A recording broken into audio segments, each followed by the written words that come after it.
Henceforth, my brother and his wife declared, "We'll manage the household independently, so find another place to live."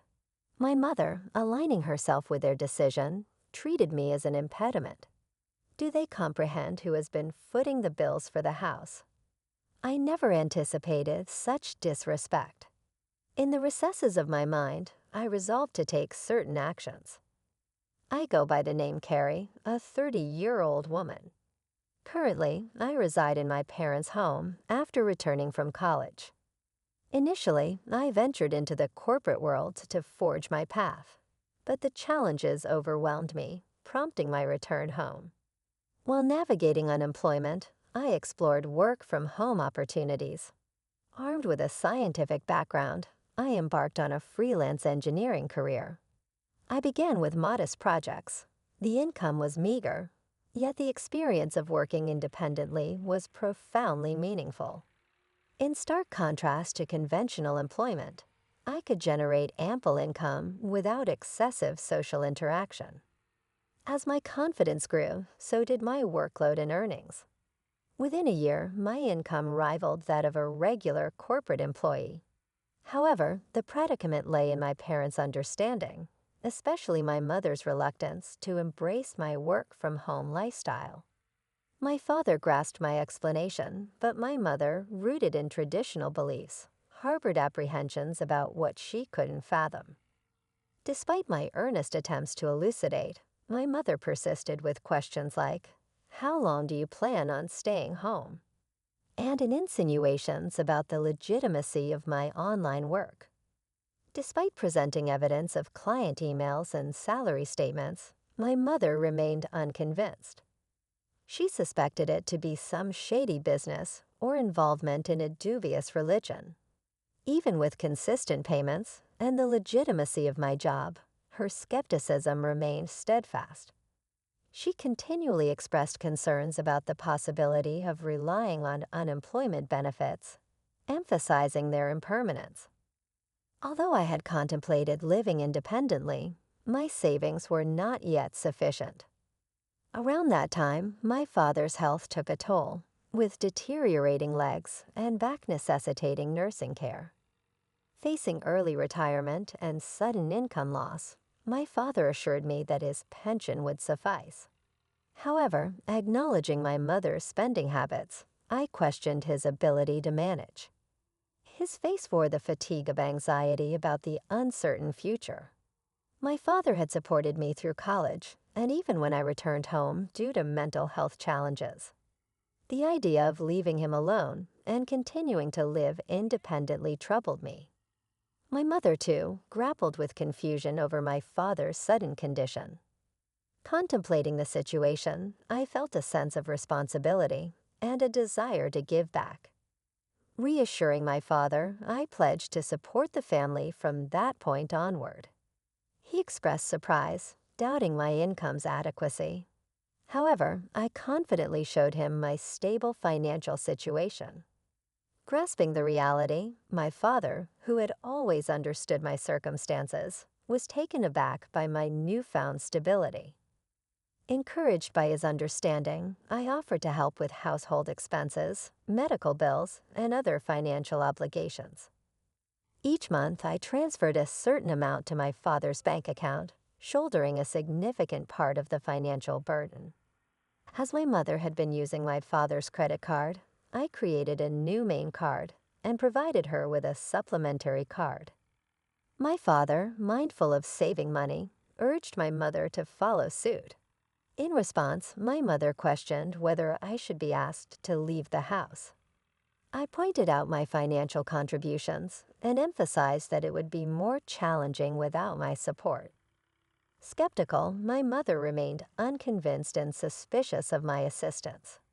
It took my father's persuasion to finally gain her agreement, allowing me to continue living with them. Continuing my work and household responsibilities, I found my mother increasingly taking my assistance for granted.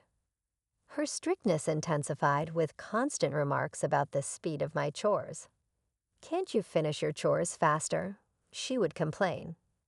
I explained the challenge of multitasking while working, but she dismissed my concerns. The strain on my relationship with her became apparent and seemed irreparable. In contrast, my father, understanding my efforts, provided much-needed support. Despite this strained dynamic, we persevered in this manner for a year. After a year, my father's health took a sudden downturn, requiring hospitalization. Visiting him daily, I shared moments of concern and reassurance. Aware of the strain on me, my father expressed gratitude, acknowledging the difficulties in my relationship with my mother. As my father grappled with health issues, the already strained relationship between my mother and me deteriorated further. Despite feeling suffocated at times, I remained committed to supporting my family. Recollections of my mother's past efforts, especially during my student days, kept me steadfast in this commitment. However, a significant shift occurred when my mother welcomed my brother Kevin and his wife Mary. Their unexpected arrival brought an abrupt change to my living situation. My brother explained their decision, stating they would be living in the house from now on to ease the burden on me. I was taken aback, and my mother seemed to avoid eye contact. While my brother and his wife claimed their intention was to support me, a hidden meaning lingered in their words. My mother, expressing gratitude, subtly hinted at my need to contribute more to the household. Despite the surprise, I learned that my brother, a graduate of a prestigious college, had joined a reputable company. The unexpected turn of events left me questioning the true motives behind my brother and his wife's presence in our home. Certainly, he must have been earning a substantial salary, but I too was diligently pursuing my own endeavors. I wondered if they could manage without my contributions. Transitioning into a new life at home with my brother and his wife proved to be more demanding than anticipated. "Wake up, Carrie. Make breakfast," my brother's wife hollered, banging on my door. Fully awake and already engrossed in my work, as a morning person, I explained that I was already up, and despite my work commitments, they insisted that I prepare breakfast. "Get on with it and get breakfast ready," my sister-in-law demanded. Reluctantly, I forced myself to assist. Our family's usual mornings were more flexible. We typically enjoyed meals at our own pace, especially when my mother and brother's wife were present. I presumed it was customary for the wife to prepare breakfast for her husband. However, my sister-in-law insisted on cooperation, and I reluctantly joined them in the kitchen. Despite my efforts, their dissatisfaction was evident. "Is this what you prepared for breakfast?" "This isn't enough," they complained. I had meticulously crafted a breakfast plate featuring soft scrambled eggs, a refreshing lettuce salad, fresh buttered toast, and a succulent sausage. Thinking it would be well received, I was surprised by their criticism. "You don't have to eat it," I retorted. Their surprise was palpable.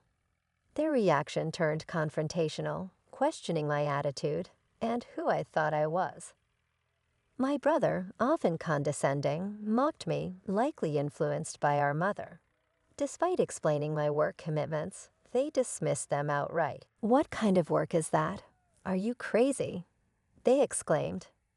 Frustrated by their lack of understanding and its impact on my work, I packed my laptop, ignored their protests, and left the house. As I departed, my brother's voice echoed in the background, demanding to know where I was going. Ignoring the question, I proceeded to my father's hospital room. When I entered, my father's surprised gaze met mine. "Carrie, what's wrong?" "You seem flustered," he observed. I recounted the recent incident, and my father, wearing a surprised expression, responded, "I didn't know they were." "I'm sorry, Carrie." "Don't worry about it. You can choose your own way of life." Feeling lost, I expressed concern that my mother might feel more comfortable with my brother Kevin at home.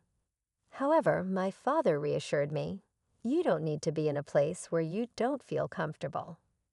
All I want is for you to live happily, live your life the way you want to live." Encouraged by my father's words, I decided to leave home. Upon returning that evening, I encountered a tense scene resembling a movie. The serious faces of my mother, brother, and sister-in-law greeted me. My brother accused me of not being at work, claiming it forced him to take the day off. I inwardly questioned his responsibility if he could easily take time off work. Their voices escalated, culminating in my brother demanding, "Get out of here. From now on, the three of us will live together. If you don't want to stay, please leave. We don't need an overbearing presence like you to support us." It was a shocking statement. I replied in surprise, "Why?" Ignoring my protests, my brother and his wife insisted on my departure, declaring I was no longer needed. In the absence of our father, my mother, aligning with their sentiments, regarded me as a hindrance. The frustration intensified as they dismissed my involvement in the family's finances and prioritized their own concerns. Enraged by their insensitivity, I devised a plan. Initially, I transferred the money linked to the credit card my mother used daily to another account under my management. This subtle move aimed to surprise my mother when she could no longer access her credit card. I also initiated a money transfer from my father's account, the crucial pillar supporting the family's financial stability. However, I ensured that only my father's medical expenses could be withdrawn from this separate account, unbeknownst to my mother. Consequently, a significant financial burden now rested on my brother and his wife. Though unaware of the intricate details of my brother's income, I was certain that he would feel the weight more than ever. After completing the necessary formalities, I gathered my belongings and declared my departure. I'm leaving this place. To my surprise, my mother, brother, and sister-in-law, who had been relentlessly harassing me, looked taken aback. Their astonishment revealed they hadn't anticipated my decisive action. Although their expressions hinted at a secret satisfaction, I could tell they were enjoying the moment.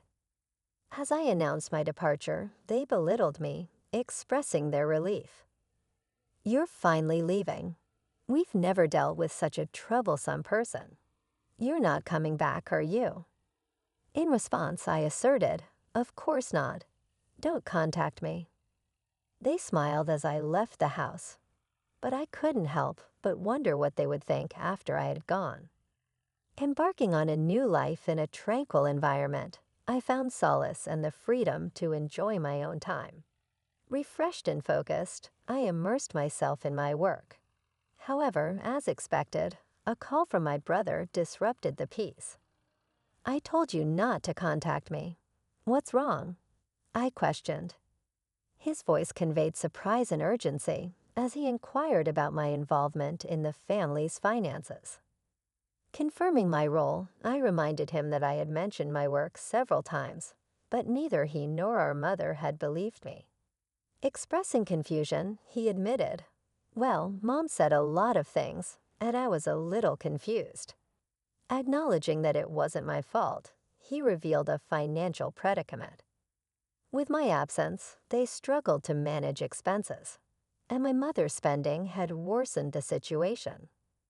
Though sympathetic, I asserted, "I was able to support you in many ways because I was at home. I'm not there anymore, so you have to handle it." Later, I found myself in an unexpected situation when my brother contacted me again, urgently requesting assistance in transferring money to his bank account. Perplexed, I asked if he was joking, given that he worked for a sizable company. To my surprise, my brother confessed that he had been fired due to a significant mistake. His revelation left me speechless, and I realized that he might have returned to our parents' house, assuming there was enough money available. Perhaps he had relied on the notion of a stable pension following our father's retirement. Wanting to enlighten my brother about my financial contributions to the household, I found amusement in the thought of his astonishment upon learning the truth. His wife and my mother joined his plea for financial aid, claiming they were on the verge of running out of savings. My mother even revealed that my father refused to contribute to household finances any longer. In response, I firmly declared that I had supported them enough, urging them to work hard and support themselves. I severed communication, emphasizing my decision to distance myself from their financial struggles. My father, recognizing the strain in his relationship with my mother, consulted a lawyer and opted for a quieter life in a different place. While I continued to visit my father daily, a friend shared my brother's recent struggles. He had moved into a modest apartment, leading a frugal life. My mother, once a homemaker, faced challenges in her sudden job, while my brother found it difficult to adapt to the opinions of his colleagues. Despite his wife's efforts, she succumbed to the pressure and departed, leaving my brother and mother to navigate their challenges together. Concerns lingered for my mother, who maintained her habit of overspending and accumulating debts. However, I recognized my limitations in offering assistance. Focused on my own endeavors, I worked diligently in a comfortable living space, gradually amassing more resources. Contemplating new ventures, I aimed to spend quality time with my cheerful father, appreciating every moment with him